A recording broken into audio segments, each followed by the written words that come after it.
જગદિયા તાલુકાના ભાલોદ ગામે પરશુરામ જન્મોત્સવની સાદગીપૂર્વક ઉજવણી। પહેલગામમાં થયેલ આતંકવાદી હુમલાનો કાળી પટ્ટી બાંધી વિરોધ કરવામાં આવ્યો હતો। જગદિયા તાલુકાના ભાલોદ ગામે 29 એપ્રિલ 2025ના રોજ વૈશાખ સુદ બીજના મંગળવારના દિવસે ભગવાન પરશુરામજીના જન્મોત્સવની સમસ્ત જગદિયા તાલુકા બ્રહ્મ સમાજ દ્વારા સાદગીથી ઉજવણી કરવામાં આવી હતી। સામાન્ય રીતે ભવ્ય શોભાયાત્રા અને વિવિધ ધાર્મિક કાર્યક્રમો સાથે ઉજવાતો આ ઉત્સવ જમ્મુ કાશ્મીરના પહલગામ ખાતે થયેલા આતંકવાદી હુમલાને પગલે શોકભેર અને શાંતિપૂર્ણ માહોલમાં ઉજવાયો હતો।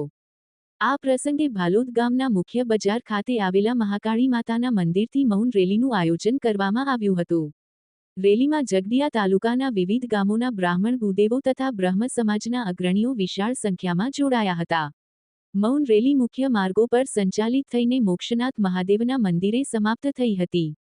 ત્યાં ઉપસ્થિત ભૂદેવો દ્વારા પરશુરામજીનું પૂજન અર્ચન તથા આરતી કરવામાં આવી હતી।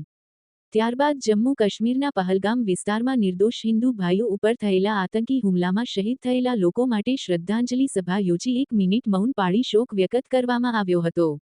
નિમેશ ગોસ્વામી, ન્યૂઝ 14 ઝઘડિયા।